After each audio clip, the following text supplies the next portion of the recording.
યશવીના મામા જોડાઈ ચૂક્યા છે, એમની સાથે વાત કરીશું. અને સાંજના સમયે કે સવારના 3 વાગે એમને 4 વાગે ફોન આવ્યો, ત્યારબાદ કઈ પ્રકારનો આગળની જે ઘટના થઈ તે વિશે આપણને સમગ્ર મુદ્દો આખરે જણાવશે. આગળ તમને સવારે ફોન કર્યો 3 વાગે, ત્યારબાદ તમે અહીંથી કેટલા જણા ગયા અને કઈ રીતના ગયા અને ત્યાં આગળ શું શું પ્રક્રિયા થઈ તે અમને જણાવજો તમે. અમને 4 થી 4:30 વાગ્યાના ગાળામાં ફોન આવે છે હોસ્ટેલ પરથી કે તમારી છોકરી બીમાર છે. તો અમે ત્યાં જોતા છે તો સ્કૂલે જોતા છે તો છોકરીઓ બેભાન અવસ્થામાં લઈ આવતા જણા છે અમને. ને ત્યાંથી તંત્ર એક મેડમ કે ગુરુમાતાએ એમને 108ને બી ફોન કરેલો અને અમે કીધું પણ નહીં ફોન કર્યો. અમે અમારે બાઇકથી અમે સરકારી દવાખાનામાં ગયા છે ને ત્યાંથી સારવાર દરમિયાન ત્યાં એટલી બધું એ નહીં હતું એટલે આપણે માંડવી નક્ષત્ર હોસ્પિટલમાં ખસેડવામાં આવે અમને. ને માંડવી હોસ્પિટલ ત્યાં ગયા તો ત્યાંથી બી એટલું એમને જે મળી રહે એ પ્રકારનું સુવિધા ન હતી એટલે ત્યાંથી અમે બારડોલી હોસ્પિટલ ગયા. બારડોલી હોસ્પિટલ ગયા એટલે ત્યાં એમનું સારવાર ચાલી રહી હતી ને પછી ત્યાંથી અમને 3-4 વાગ્યાની આસપાસ અમને સુરત સિવિલ હોસ્પિટલમાં આગળ લઈ જવા કરીને અમને સુરત સિવિલ હોસ્પિટલમાં લઈ જવામાં ફરજ પડી ને ત્યાં જઈને અમને 6 વાગ્યાની આસપાસ ડૉક્ટરે અમારી છોકરીને મૃત જાહેર કરી. ત્યારબાદ તમે તે છોકરીને અહીં લઈ આવ્યા ને તપાસ માટે તમે પોલીસ સ્ટેશને ગયા હતા. શું શું કીધું પોલીસ સ્ટેશને? તમે કઈ પ્રકારની તપાસ હાથ ધરવાની જાણ કરેલી? પોલીસ ત્યાં આવી હતી? હા, અમારા હતા પોલીસ બી તમારી સાથે. પછી પોલીસે તપાસ હાથ ધરી, ત્યારબાદ તમને શું કીધું પોલીસે? કંઈ આશ્વાસન આપ્યું? આશ્વાસન એટલે કે અમને ફોરેન્સિક લેબ કરાવવામાં કીધું. તો એમાં ડૉક્ટરનું કહેવાનું હતું કે છોકરીને 4 દિવસ અગાઉ મારેલી, ત્યાં હોસ્ટેલમાં મારવામાં આવેલી અને ડૉક્ટર સાહેબે કીધું એમ બી પણ એમનું કહેવાનું હતું કે માર તો મારેલી પણ જે ઘા છે એ એટલા બધા નહીં કે એમનું મૃત્યુ થાય. પણ અમારે કહેવાનું છે કે મારેલી તો ખરી ને 4 દિવસ અગાડી ને એમની લોહીની ઉલટી થતી હતી. તો 4 દિવસ અગાડી આટલું બધું થતું હતું તો વાલીને એ લોકોએ જાણ ફરજ અમને નહીં કરેલી.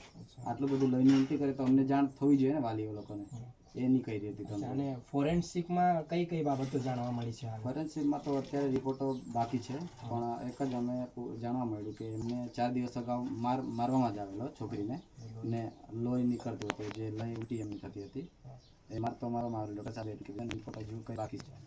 એફઆઈઆર દર્જ થઈ ગઈ છે ને? એફઆઈઆર દર્જ થયેલું છે પણ તંત્ર હમણાં કેટલીક અગાડી કાર્યવાહી કરે એ થોડું લેટ કરતા છે અને અમને જલ્દી એમનું કાર્યવાહી એમ લોકોને સબૂત તો મળેલું જ છે અત્યારે. તો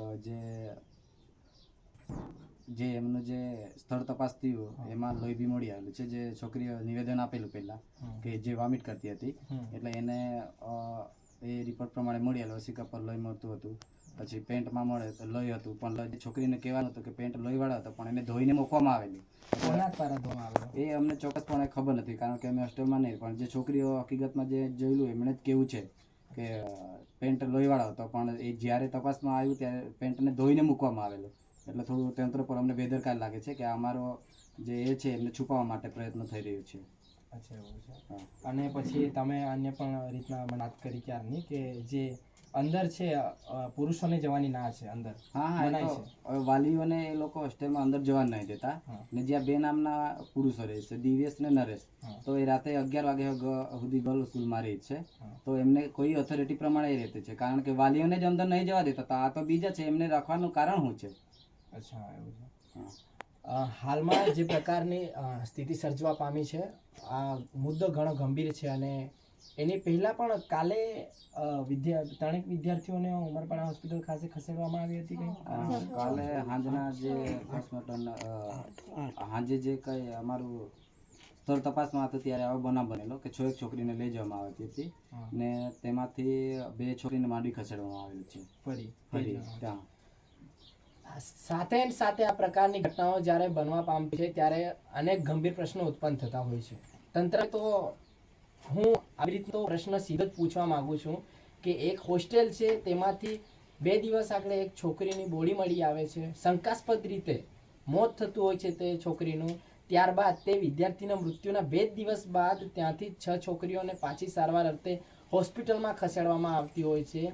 તો ત્યાં રહેતા જે વોર્ડન છે, ગૃહમાતા છે કે પછી તંત્રના કોઈ પણ વ્યક્તિ છે તે લોકો કયા રીતના આ ચલાવી રહ્યા છે તંત્રો, એ સમજમાં નથી આવતું મને. તમે જો કે અહીંથી 2 દિવસ આગળ એક છોકરીને શંકાસ્પદ રીતે મૃત્યુ નીપજ્યું છે અને પાછું 2 દિવસ પછી એ હોસ્ટેલમાંથી 6 છોકરીઓને રેફરલ હોસ્પિટલ ઉમરપાડા ખાતે ખસેડવામાં આવે છે. હવે જ્યારે આ વિદ્યાર્થીઓને પાછી 2 દિવસની પછી ખસેડવામાં આવે છે તો સાથે ને સાથે આ પ્રકારના બનાવો બને છે, તો શું તંત્ર બેભાન અવસ્થામાં નથી લાગતું? એના માટે ધ્યાન તો જરૂરી હોય છે ને. તો તંત્ર કઈ અવસ્થામાં જીવે છે હું પૂછવા માંગુ છું તમને. હું આ વિડીયો તમારા દ્વારા, મારા દિવ્યેશ વસાવા અને ડિસિઝન ન્યૂઝ દ્વારા તમને હું કહેવા માંગુ છું અને એના જે ચૂંટાયેલા પ્રતિનિધિઓ છે એમને પણ કહું છું કે આ જે ગંભીર પરિસ્થિતિ છે, ગંભીર મુદ્દો સર્જાયો છે, એના અંતર્ગત જે પરિવાર આ જે પરિસ્થિતિ છે એનો ભોગ બનેલ છે એને ન્યાય મળશે કે શું? જો ન્યાય મળશે તો કેટલા સમયમાં મળશે? પોલીસની ચકાસણી અહીંથી ચાલુ થશે કે શું આ પરિવારને છે ન્યાય મળશે કે નહીં. આપણી સાથે હું છું દિવ્યેશ વસાવા. જોતા રહેજો ડિસિઝન ન્યૂઝ ગુજરાતી.